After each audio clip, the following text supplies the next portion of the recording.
নমস্কার, শুভ সকাল। আপনাদের সকলকে মনের জানালার নতুন একটা এপিসোডে স্বাগত জানাই।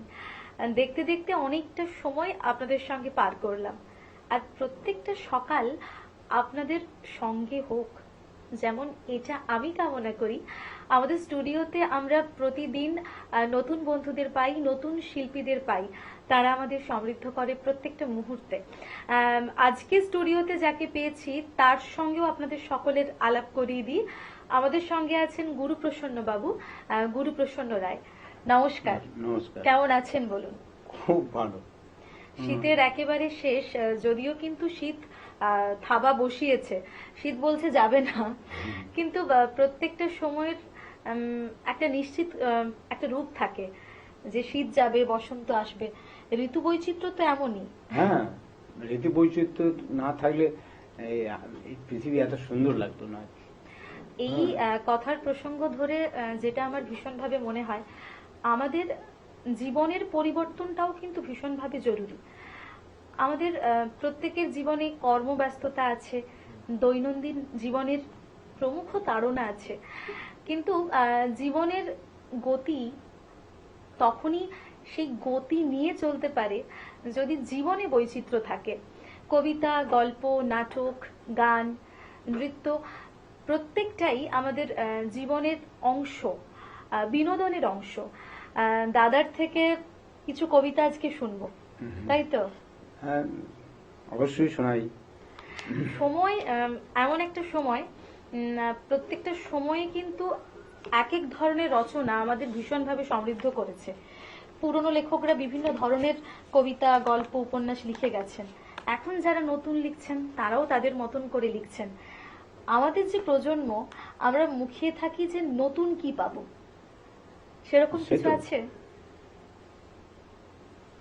মায়ের কাছ থেকে আমি যে প্রেরণা বা শক্তিটা পেয়েছি আর কি, তাই মায়ের ওপর আমি অনেকগুলো লেখা লিখেছি আর কি। মা শারদা।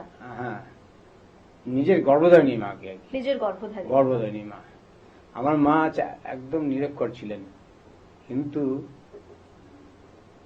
মা যে নিরক্ষর ছিলেন এটা কখনো আমরা বুঝতে পারিনি আর কি। তিনি একজন বলাই চলে পিএইচডির ওপরওয়ালা। আসলে এই প্রসঙ্গে একটা কথা না বলি আমি পারছি না। আমরা যতই নিজেদেরকে আধুনিক বলি, আমি তো মনে করি পৃথিবীতে সব থেকে আধুনিক মানব তিনি, যিনি আমাদের আগুনের ব্যবহার শিখিয়ে গেছেন।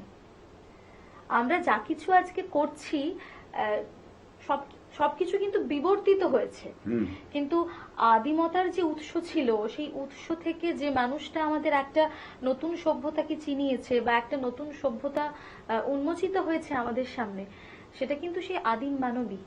তো তার থেকে আধুনিক কে আর হতে পারে? অবশ্যই এটা সত্য আর কি, চিরন্তন সত্য আর কি। হ্যাঁ, মাকে নিয়ে একটা বলি। একদম একদম। মা মানে শিরোনাম। মা মানে এক স্বর্গীয় সংজ্ঞা। মা মানে হলো জগদ্ধাত্রী। মা মানেটাই তো সর্বংসহা। মা মানে নয় শুধু গর্ভধারিণী। মা মানে অভিমন্ত্র, স্থিতপ্রজ্ঞ মূর্তিমতী। মা মানে প্রাত্যহিকীর সুখ শান্তি।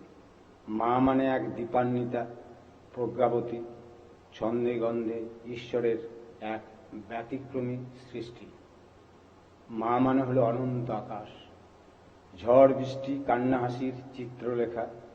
মা মানে হলো চলার পথের ধ্রুবতারা, সবার জন্য সর্বক্ষণ করেন মঙ্গল আকাঙ্ক্ষা। মা মানে এক উদার হৃদয়, গঙ্গার মতন স্রোতস্বিনী, ফুলের মতো হাসি যার, নির্মলতার পত্র। মা মানে হলো জীবনানন্দ, অফুরন্ত প্রাণ শক্তি। মা মানে সুন্দর এক দুঃসাহসিক স্তোত্র। মা মানে হলো মহৎ বিশ্বের ক্ষুদ্র সমীকরণ। মা মানে হলো অসীম সসীমের উপপাদ্য। মায়ের হাতেই পরাভূত কত কত দুর্বোধ্য দানব। মা মানে দয়াময়ী, ক্ষমাময়ী, স্নেহময়ী, সংসারের সৌন্দর্য। মা মানে উত্তরণের মাইল ফলক, উচ্চতর মহত্বের আদর্শ। মা মানে ঋকসাম যজু তথা অথর্ববেদ। মা মানে এক বুদ্ধিদীপ্ত মুখ, দুর্গা, শ্যামা, সরস্বতী সব কিছু। মা মানে এক মধুর সান্নিধ্য, নাই যার জাতপাত ভেদ। মায়ের পেটি মানব দেহধারী ভগবানের জন্ম। বুদ্ধ, খ্রিস্ট, নবী, নানক, চৈতন্য, রামকৃষ্ণ। মা মানে ধরিত্রী, মা মানে ব্রহ্মময়ী, সর্বভূতে সংস্থিতা। মা মানে সত্যের পথ প্রদর্শক, মা মানে মর্ত স্বর্গ। আমাদের জীবনের নিশ্চিতকরণ যে মানুষটা করে গেছেন তিনি তো মা। হ্যাঁ, মা। হ্যাঁ। আজকে আমরা কথা বলছি সাবলীল ছন্দে, জীবনের পথে চলছি, কিন্তু উৎস মা, মা, অন্ত মা, মা। সবই মা। আর কি রেখেছেন আমাদের জন্য? আপনি আমার কর্মজীবন না লেখা? এখন একটা লেখা শুনতে ভীষণ ইচ্ছে করছে। বলি, একটু ইনডাইরেক্ট ভাবে এই কবিতাটা লেখা আছে আর কি। অভিভাবক, আমাদের কে অভিভাবক? আসুন আপনাকে একজনের সাথে পরিচয় করিয়ে দিই। ইনার নাম সত্য, স্বভাব নির্মল ও শান্ত। ইনার উপরে অত্যাচার অবিচার যুগে যুগে। ইনার কারণেই ধর্ম জাগৃতি সম্প্রসারিত হয়। ইনার জীবনাচরণ ত্যাগের এবং অত্যন্ত সাদাসিধে। ইনি কখনো লাভ লোকসানের হিসেব কষেন না কোনো কাজের। অদ্ভুত সহ্য শক্তি ইনার, অহিংসাই প্রধান অস্ত্র জীবনের। কোনো মলিনতা স্পর্শ করে না ইনাকে, তবুও জীবন নিরাপদ নয়। ঈশ্বর সম্বন্ধে যা কিছু উপলব্ধি হয় ইনারই হাত ধরে। পবিত্র জীবনযাপনে ইনি সাহায্য করেন যথেষ্ট। ইনাকে বাদ দিয়ে যে জীবনযাপন, তার নাম উচ্ছৃঙ্খলতা। অন্যায় রীতিতে পুষ্ট হয় ভোগ আর আকাঙ্ক্ষা।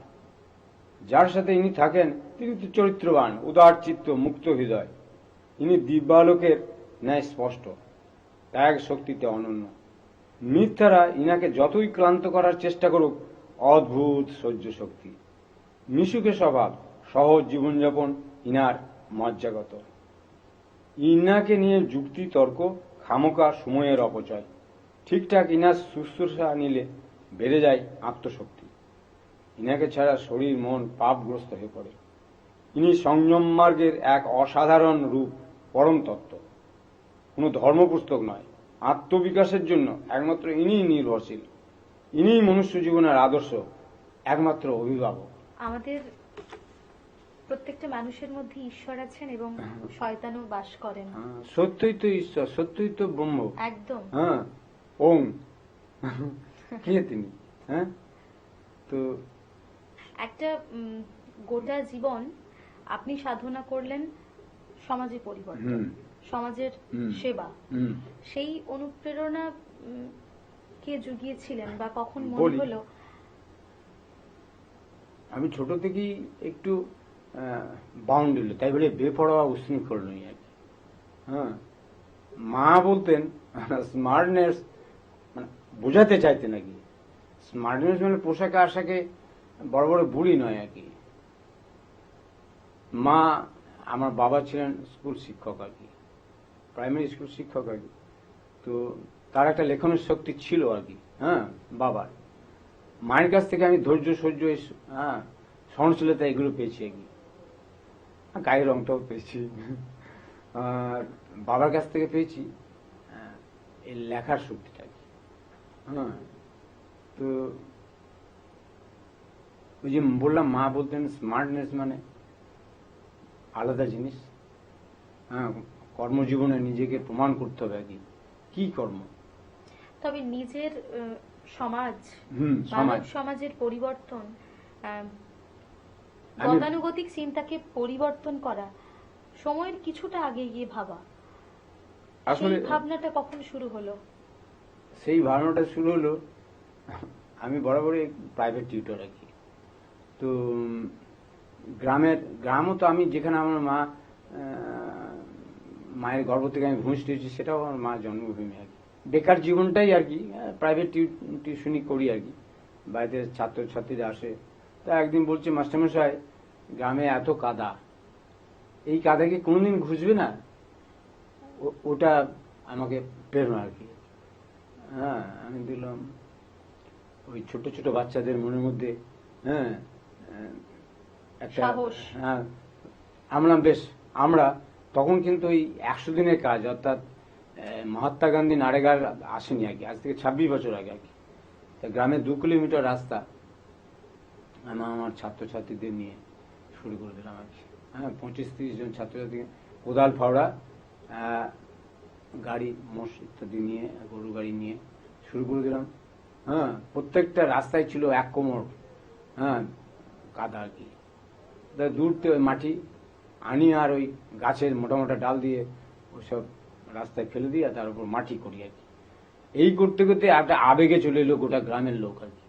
হ্যাঁ, যে একটা পরিবর্তন আসছে গ্রামের, একটা উন্মাদনা কিন্তু আমাদের ভিড়ের মধ্যে এগিয়ে দেয়। ভিড়ের মধ্যে দেয়। তখন ওই রাস্তাটা প্রায় 2 কিলোমিটার রাস্তা আর কি, কিন্তু ওই প্রায় 2.5 মাস লাগলো আর কি। তখন ঘরে ঘরে যত গাড়ি গরু ছিল আর কি সব বেরিয়ে গেল আর কি। এবং বিনা পারিশ্রমিকে আমার গ্রামের মানুষের কাছে আমি সবসময় তাদের সাথে প্রতি শ্রদ্ধাশীল আর কি, যে তারা আজকে 100 দিনের কাজ এসছে, দিচ্ছে গভর্নমেন্ট টাকা, ওরা কিন্তু বিনা পারিশ্রমিকে সেদিন কাজ করেছিল। একদম। আমি ওদের সকলের প্রতি আমি শ্রদ্ধাশীল আর কি। আপনিও আর দৃষ্টান্ত হয়ে থাকুন। আরো অনেক আলোচনায় আমরা যাব, আরো অনেক লেখা তো আমরা আর শুনবো, একটা বলি, কিন্তু সময় হয়েছে ছোট্ট একটা বিজ্ঞাপন বিরতির আচ্ছা। পর ফিরবো, হ্যাঁ, আরো অনেক আলোচনা হবে। ঠিক আছে। নিয়ে নেব ছোট্ট একটা বিজ্ঞাপন বিরতি, ফিরে আসবো ছোট্ট একটা বিজ্ঞাপন বিরতির পর। তোমার স্বপ্নের বাড়ি দারুণ। বাথরুমটা তো দারুণ। ওয়াটার হিটারটাও খুব সুন্দর, তাই না? কোন brand? Venus, the hot water professionals. Hot water হ্যাঁ? প্রফেশনালস, আসুন, I will show you. Venus দেখতে সুন্দর, এতে আপনার টাকাও সাশ্রয় হবে। এর এনার্জি সেভিং মডেলস এর মাধ্যমে instant water heater, storage water heater, solar water heater, tankless water heater, heat pump water heater, 10 years guarantee, 5 এসির জন্য যা দেয় দীর্ঘ আয়ু। Scale guard technology for longer life and hard water protection, international certifications. আপনার জীবনযাত্রার সঙ্গে মানানসই সুবিধাজনক মডেল 34টি দেশে বিক্রি হচ্ছে। 3.6 মিলিয়ন সুখী গ্রাহক, 60 বছরের আস্থা। সেই কারণেই ভিনাসকে গরম জলের প্রফেশনাল বলা হয়। Trust the hot water professionals for a refreshing bath. Venus, the hot water professionals. ফিরে এলাম ছোট্ট একটা বিজ্ঞাপন বিরতির পর। আপনারা দেখছেন টুয়েলাইট প্রোডাকশন প্রযোজিত, চ্যানেল ভিশন আয়োজিত আপনাদের সকলের অত্যন্ত পছন্দের অনুষ্ঠান মনের জানালা। আমাদের সঙ্গে আজকে স্টুডিওতে আছেন গুরুপ্রসন্ন বাবু, গুরুপ্রসন্ন রায়, আপনার মুর্শিদাবাদ সঙ্গে- থেকে। মুর্শিদাবাদ থেকে। বড়োয়া থানা। এই যে চেতনার জাগরণ, চেতনার যে আগুন, হ্যাঁ, আপনি তখন সেই ছাত্রছাত্রীদের মধ্যে কোথাও গিয়ে রোপণ করেছেন। হ্যাঁ, হ্যাঁ। এখনো কি পরবর্তীকালে private পড়ানো হয়? হ্যাঁ, প্রাইভেট পড়াই। পরবর্তীকালে আরেকটা বলি, আমি স্বামী জিকে, স্বামী বিবেকানন্দকে আমি সবসময় নিয়ে মনের মধ্যে আলোচনা করি, পড়াশোনা করি।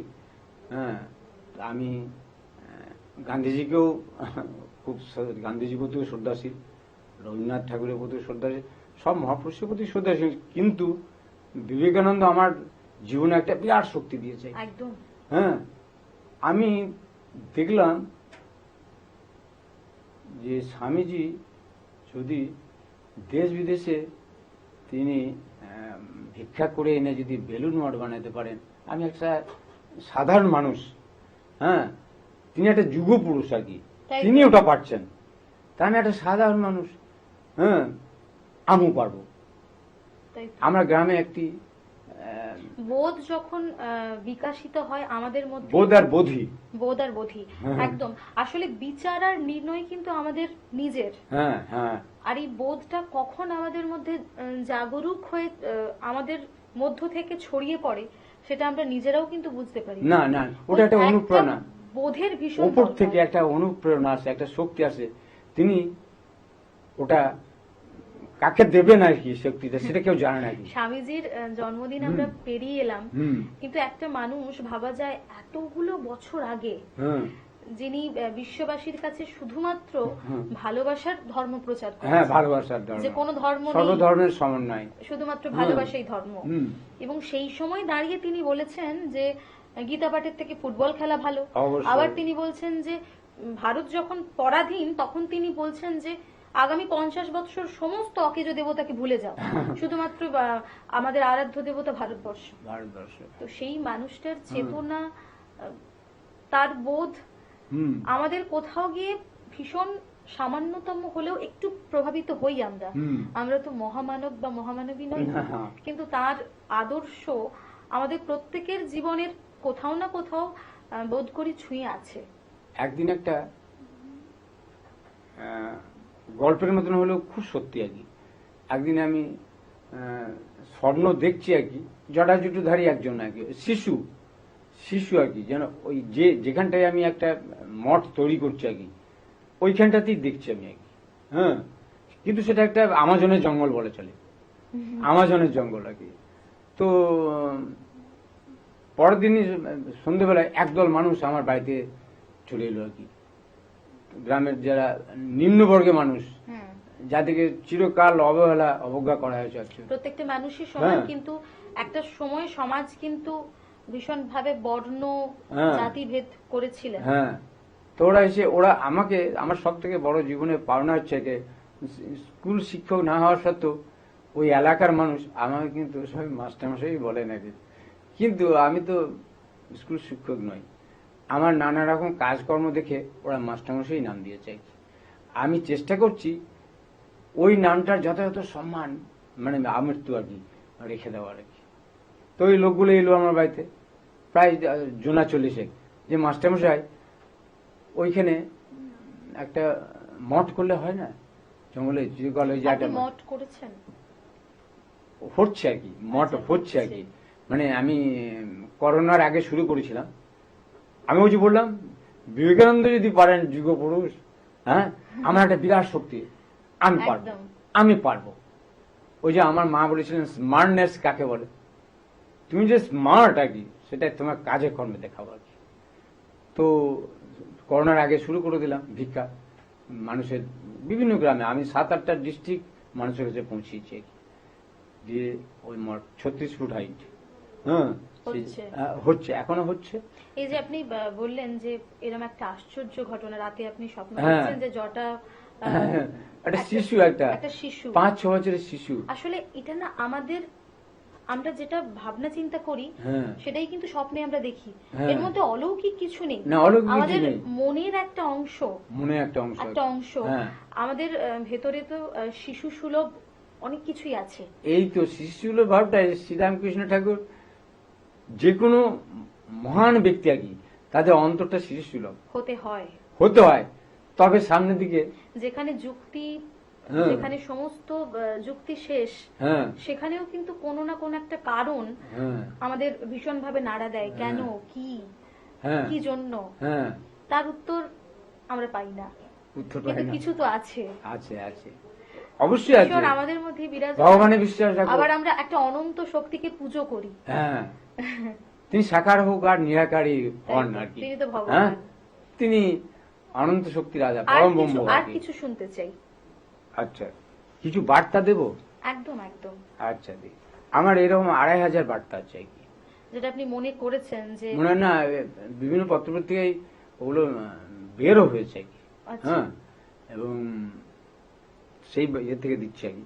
সত্য হলো সেই মহাশক্তি যার উপর ভর করে বিশ্ব ব্রহ্মাণ্ড গতিশীল। একদম। নারীর হাতেই গড়ে ওঠে পুরুষের জন্য স্বর্গ আর নরক। পুরো মহাভারত হুম, নারী, একটা নারীর অপমান, হ্যাঁ। নারীর অবমাননা, হ্যাঁ। একটা বিরাট মহাভারত তৈরি করেছে। এত সব একজন সৎ মানুষ সাধারণ মানুষের জন্য আশীর্বাদ, তাই একজন অসৎ মানুষ সমাজের কাছে অভিশাপ। হুম, একেবারেই। আমাদের জীবনে দুটো জিনিস দিয়ে আমরা আমাদেরকে পরিবর্তন করতে পারবো। হুম, আমার মনে হয় সৎ চিন্তা এবং হুম, উচ্চ মার্গের জ্ঞান, এই তো যেটা আমাদের ভীষণ আত্মনুশীলন। দরকার। সেটা তো দরকার। বই পড়ে হবে না, হ্যাঁ, বই পড়ে না, এটা আমার জীবনের, চোরাবালিতে হুম। চলতে চলতে আমরা যে জীবনকে দেখি, যে জীবনের একটা রূপ আমাদের চোখের সামনে ভেসে ওঠে, সেটাই কিন্তু আমি। আমি তুমি, তুমি আমি। এবার আমার আমিত্বকে তখনই আমি খুঁজতে পারবো, তখনই দেখতে পারবো, যখন সত্য এবং বোধ হ্যাঁ দুটো থাকবে। হ্যাঁ, ভীষণ দরকার। চেহারার মানুষ আর মনুষ্যত্বের মানুষ। আচ্ছা, আজকের যে সমাজ চিত্র আমি যদি একটু দেখি, হুম। সেখানে বিভিন্ন ধরনের ঘটনা প্রায়শই আমাদেরকে বিস্মিত করে। বিস্মিত করে বলার থেকে বলা ভালো, আমরা গ্লানিবোধ করি। হ্যাঁ, এই যে নতুন প্রজন্ম বা আগামী প্রজন্ম, তাদের যে চিন্তা, তাদের যে চিন্তন, তাদের যে কর্ম পদ্ধতি, যেটা তারা করছে এবং যেটা তাদের করা উচিত, কি হতে পারে? আগামী ভবিষ্যৎ কি হতে পারে? এখন তারা কি দেখছেন আপনি, যে এখনকার সমাজ কেমন, আর ভবিষ্যতে তাদের কি কি কর্মপন্থা নেওয়া উচিত সার্বিক ক্ষেত্রে? আমি ওইটার ওপর একটা কবিতা বলি। একদম একদম। নয়া প্রজন্ম, যেটা আপনি বলতে চাইছেন, একদম আমি নয়া প্রজন্মের ওপর আমি কিন্তু ভরসা রাখি। বিবেকানন্দ তো রেখেছেন, একদম। হ্যাঁ তাই নাকি? জাতি গঠনের জন্য ভীষণভাবে দরকার নতুন প্রজন্ম। চলুন এই কবিতা শুনতে শুনতে আজকে আমরা বিদায় নেব। আচ্ছা, নয়া প্রজন্ম। নয়া প্রজন্মের দোষ দিও না বন্ধু, দোষ দিও না নয়া প্রজন্মকে। ওরা নিজ নিজ যোগ্যতার সীমারেখা স্পর্শ করার আগেই এক নিষ্ঠুর কুটিল চক্রান্তের শিকার বানানো হয় ওদেরকে। ওদের মেধা, তেজ, একাগ্রতাকে করা হয় দুর্মুষ।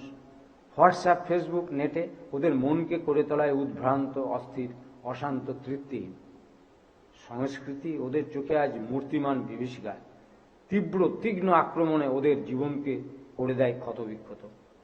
সংস্কৃতির নামে মলমূত্রের মতো অপসংস্কৃতি ভক্ষণে বাধ্য করা হয়। প্রত্যক্ষ পরোক্ষে ওদের কামকক্ষকে করে তোলা হয় সক্রিয়। লোভ, লালসা, মোহ আর সমূহ পিপাসা থেকে যত অসুন্দর বিশৃঙ্খল জীবনের দিকে ধাবিত হয় ওরা। সংস্কৃতির নামে অজস্র অপসংস্কৃতির লজ্জা খুব অল্প সময়ে তছনছ করে দেয় ওদের মন মঞ্জিল, ধ্বংস করে দেয় দেশাত্মবোধের ঝঙ্কার। নয়া প্রজন্মের দোষ দিও না বন্ধু, দোষ দিও না নয়া প্রজন্মকে। ওদের চেহারাতে আছে স্বতন্ত্র বৈশিষ্ট্য, দুর্দমনীয় আকর্ষণ দুটি। ওদের হৃদয়ের বেলাভূমে ছড়িয়ে দেওয়া হয়েছে আজ বিষ। দুরাত্মার ছলের অভাব হয় না, সংকুচিত করে দেয় ওদের জীবনের বৃহত্তম রূপ। বিবেকানন্দ, নেতাজি, গান্ধীজি, রবীন্দ্রনাথের সুবাস পৌঁছায় না ওদের কাছে।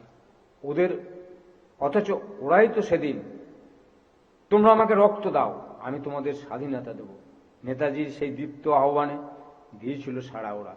লজ্জাকার হলেও সত্যি, পৃথিবী জোড়া এক সামন্ততান্ত্রিক ষড়যন্ত্র নয়া প্রজন্মের চাইছে সর্বাত্মক ধ্বংস।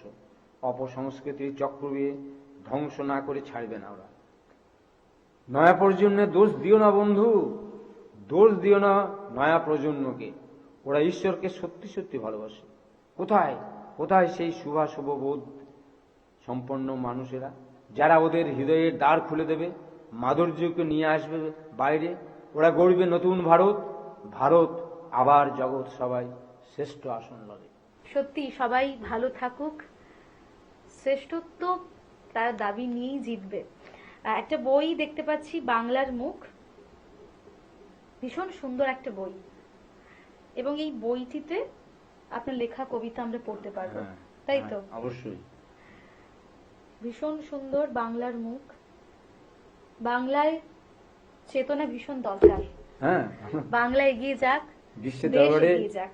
কবিগুরু বিশ্বের দরবারে বাংলা ভাষাকেই তো পৌঁছে দিয়েছে। তিনি তো নোবেল পেয়েছেন বাংলাতেই তাই লিখে। তো। ভালো থাকুন, আপনিও ভালো থাকুন, হ্যাঁ। সুস্থ থাকুন, সেই সঙ্গে আমাদের বন্ধুরা হুম। আপনারাও ভালো থাকুন, সুস্থ থাকুন। দেখা হবে নতুন এপিসোডে। ধন্যবাদ।